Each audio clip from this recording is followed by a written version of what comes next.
ఓం శాంతి. శివ పరమాత్మ మహావాక్యాలు. బాబా సత్యమైన హృదయంతో ఉండమంటున్నారు. మన సమయాన్ని కానీ, శ్వాసను కానీ, వాకును కానీ దేనిని కూడా వ్యర్థంగా పోగొట్టుకోవద్దు అని చెప్తున్నారు బాబా. అయితే దాని గురించి ఏం చెప్తున్నారో ఇంకా మనం తెలుసుకుందాము. బాబా ఏమంటున్నారంటే, ఎంతెంత నిజాయితీగా ఉంటారో అంతంతగా పవిత్రంగా ఉంటారు. పవిత్రంగా అవటానికి ముఖ్య సాధనం బాబాతో సత్యంగా ఉండటం.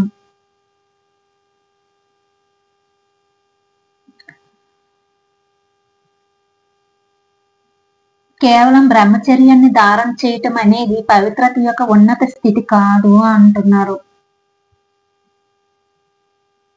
బ్రహ్మచర్యం అయితే పవిత్రత యొక్క ఉన్నత స్థితి అయితే కాదు అంటున్నారు. పవిత్రత అంటే సత్యత. ఇలా సత్యమైన మనసు కలిగిన వారే బాబా హృదయ సింహాసనంలో ఉంటారు.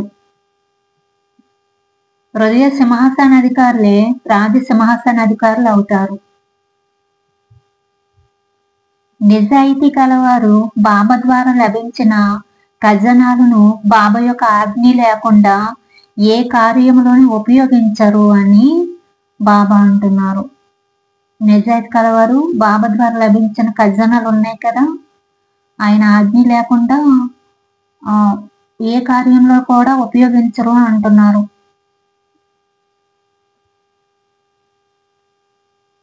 సమయాన్ని, వాకుని, కర్మని, శ్వాసని, సంకల్పాన్ని సాంగత్య దోషములకు వచ్చి మనమతం లేదా పరమతంపై ఉపయోగిస్తే స్వాచింతనకు బదులు పరచింతన వస్తుంది అని అంటున్నారు. ఇలా శ్రీమతానికి విరుద్ధంగా నడిచే వారిని నిజాయితీ పరులు అన్నారు. ఈ అన్ని ఖజనాలు శివ బాబా విశ్వ కళ్యాణార్థం ఇచ్చారు. ఏ కార్యం కోసం ఇచ్చారో దానిలో ఉపయోగించకుండా మరొక కార్యంలో ఉపయోగిస్తే అది తాకట్టు పెట్టిన వస్తువని మోసం చేసి మనదిగా భావించడం అవుతుంది అంటున్నారు బాబా.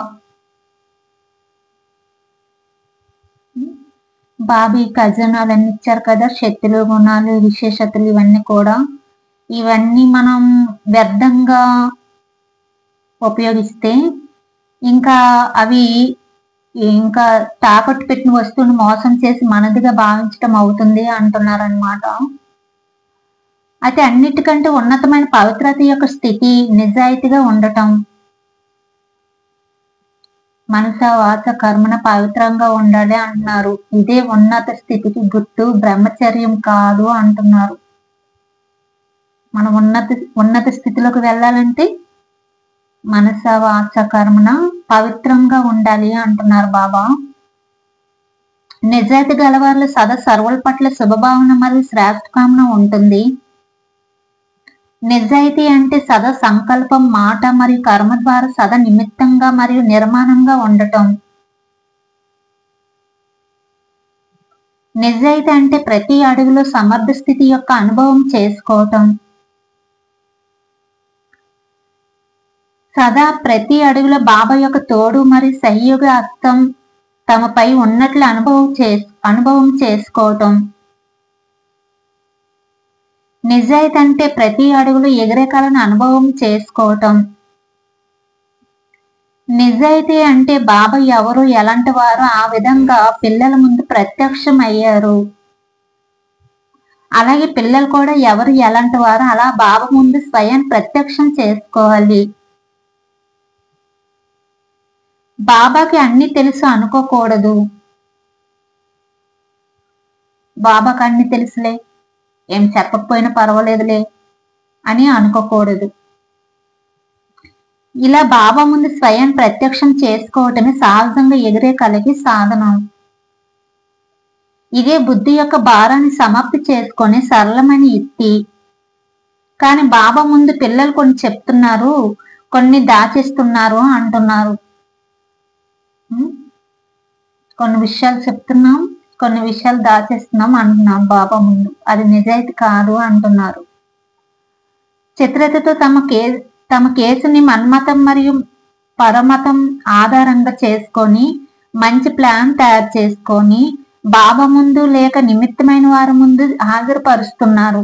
కానీ శివ బాబాకు నిమిత్తమైన ఆత్మలకి అన్ని తెలుసు, కానీ వారిని సంతోషపెట్టడం కోసం అలాగే అని అంటారు.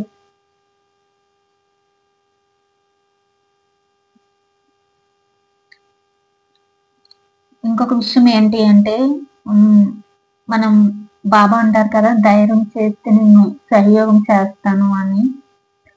అది మనం నిజంగా బాబాని అడిగి మనం సేవ చేస్తూ ఉంటే బాబా సహయోగం మనకి డెఫినెట్లీ వస్తుందన్నమాట. నేను అనుభవంతో చెప్తున్నాను. మీరు కూడా అలాగే ధైర్యం చేసి బాబా సేవ చేయండి. మీకు కూడా ఏంటనేది అనుభవం అవుతుందన్నమాట. అది అనుభవం నేను చెప్తా అంతే, అది మీ మీ అనుభవం చెప్తా ఇలా ఉంటది అని, అది అనుభవం చేసుకుంటేనే అర్థం అవుతుందన్నమాట. మీరు కూడా అలాగా ధైర్యం చేసి సేవ చేసి ముందుకు వెళ్తారని నా యొక్క శుభభావన. శాంతి.